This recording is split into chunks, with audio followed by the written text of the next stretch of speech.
بسم اللہ الرحمن الرحیم الف لام میم ذالک الکتاب لا ریب فیہ ھدی للمتقین صدق اللہ العظیم۔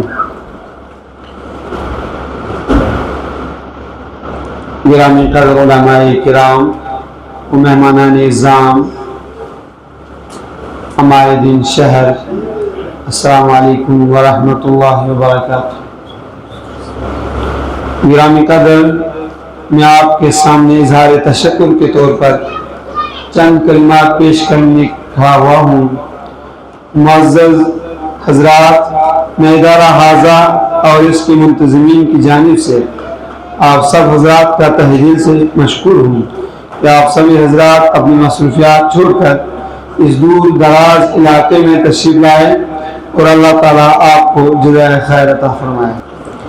ہم اہل ادارہ، اہل بستی اور اس پروگرام میں پہلے سبھی حضرات کے لیے نہایت خوشی کا مقام ہے کہ ہمارے درمیان علماء کرام، مفتیان نظام اور بالخصوص مشرق و مربی عارف باللہ حضرت استاد مکرم قاری محمد حسین دانی صاحب دامت برکاتہم العالیہ، مفتی مدرسہ کاشور گوس کپواڑہ کشمیر، اپنی طبیعت کی ناسازی اور ناموافق موسم کے باوجود تشریف لائے ہیں۔ اللہ تعالیٰ ان کی آمد کو ہم سب کے لیے ہدایت اور اجر و ثواب کا ذریعہ بنائے، آمین۔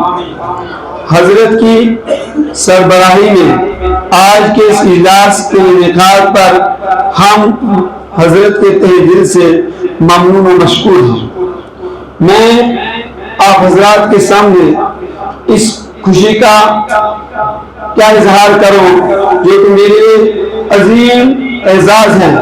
اس مجلس کے اندر تشریف رکھنے جو علماء کرام تشریف فرما ہے، ان میں میرے مشفق و مربی مفتی شفیق الرحمان صاحب مفسر قرآن ہیں، جن کی سربراہی میں یہ ادارہ قائم ہوا، اور اس کے ساتھ ساتھ میرے اساتذہ کرام کا ہمیشہ میرے سر پر شفقت اور ان کی سرپرستی کے بدولت ہی یہ ادارہ اپنے سفر میں، اس عظیم سفر میں رواں ہے۔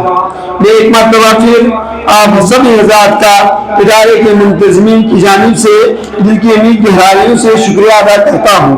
ادارہ ابھی بالکل ابتدائی مرحلے سے گزر رہا ہے، جو آپ سب حضرات کی آنکھوں سے بالکل عیاں ہیں، جس سے آپ سب آپ کے ہر طرح کے تعاون کے ساتھ ساتھ آپ کی جانب سے حوصلہ افزائی کی بھی اشد ضرورت ہے۔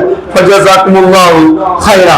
میں ان رضاکار منتظمین اور مائک وغیرہ اور مہمانوں کی خدمت پر مامور ساتھیوں کا بھی تہہ دل سے شکریہ ادا کرتا ہوں، جن کی لگن اور محنتوں سے یہ سارا نظام ممکن ہوا۔ آخر میں اپنی تمام کوتاہیوں پر سب اپنے اساتذہ کی خدمت میں اگر کسی قسم کی بھی مجھ سے کوئی بے ادبی ہوئی ہو یا کوتاہی ہوئی ہو، ان سب کی برملا میں آپ سب حضرات کے سامنے ان سے معافی کا خاص غار بھی ہو۔ آخر میں اپنے درسی ساتھیوں اور جوان سال علماء کرام اعظام اور مفتیان کرام کا شکر گزار ہوں، جن کی آمد سے چمن کی رونقیں دوبالا ہوئی۔ والسلام ورحمۃ اللہ وبرکاتہ۔